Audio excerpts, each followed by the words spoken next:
একটা জিনিস তুমি যখন হন্য হয়ে খুঁজবে তখন আর সেই জিনিসটি খুঁজেই পাবে না, আর যখন দেখবে সেই জিনিসটির প্রয়োজন ফুরিয়ে গিয়েছে, এখন আর প্রয়োজন নেই সেই জিনিসটি, তখন দেখবে সে তোমার সামনে এসে এসে ঘুরঘুর করবে। আজকে না বিগত কয়েকদিন যাবতই এই ঘটনাটি আমার সাথে ঘটেছে। তো আজকে যে ডিজাইনটি তৈরি করছি এই ডিজাইনটির পিছনে একটি ইন্টারেস্টিং স্টোরি রয়েছে, সেটি আজকে তোমাদের সাথে ভাবলাম শেয়ার করি। এই ডিজাইনটি আমি তৈরি করেছি প্রায় অনেক দিনই হয়ে গিয়েছে, বাট একটা কারণে আপলোড করতে পারছিলাম না। তো যেই ডিজাইনটি থেকে অনুপ্রাণিত হয়ে আজকের এই ডিজাইনটি আমি তৈরি করছি, সেই ডিজাইনটি মেনশন করে তারপরে আমি একটি ভিডিও বানাতে চেয়েছিলাম, বাট দুর্ভাগ্যবশত আমি যেই ডিজাইনটি থেকে অনুপ্রাণিত হয়ে এই ডিজাইনটি তৈরি করেছি, আমার ফোনের গ্যালারি ফুল হয়ে যাওয়ার কারণে কিছু ফটো এবং ভিডিওস ডিলিট করে দেই, আর তার সাথে সাথে আমি সেই ডিজাইনটিকেও ডিলিট করে দেই, আর যেটি আমি একদমই নোটিসই করিনি।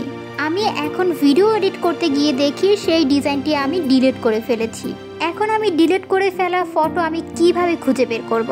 আর তো কিছু করার নেই, তাই এটা ভেবে আমি আবারও সেই ডিজাইনটি খুঁজতে লাগলাম। যদি পেয়ে যাই, তবে দুর্ভাগ্যবশত আর ডিজাইনটি আমি খুঁজেই পেলাম না।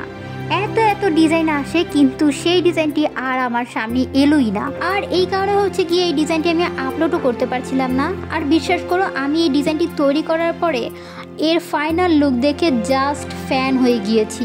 আমি নিজেই নিজের প্রশংসা করেছিলাম যে এত সুন্দর ডিজাইন আমি করেছি। ও মাই গড! সত্যি কথা বলতে আমি কিন্তু মেহেদি পরতে খুব একটা পছন্দ করি না, আর যদিও মেহেদি পরি তাহলে এই টাইপের সিম্পল আর পাতা টাইপের কিছু ডিজাইন পছন্দ, মানে এই ধরনের আর কি। তো যাই হোক, ভিডিওটি ফুল দেখে অবশ্যই কমেন্টে জানাতে ভুলবে না যে ডিজাইনটি তোমাদের কাছে কেমন লেগেছে, এবং এই ধরনের ভিডিও পেতে আমার চ্যানেলটিকে অবশ্যই সাবস্ক্রাইব করতে ভুলবে না।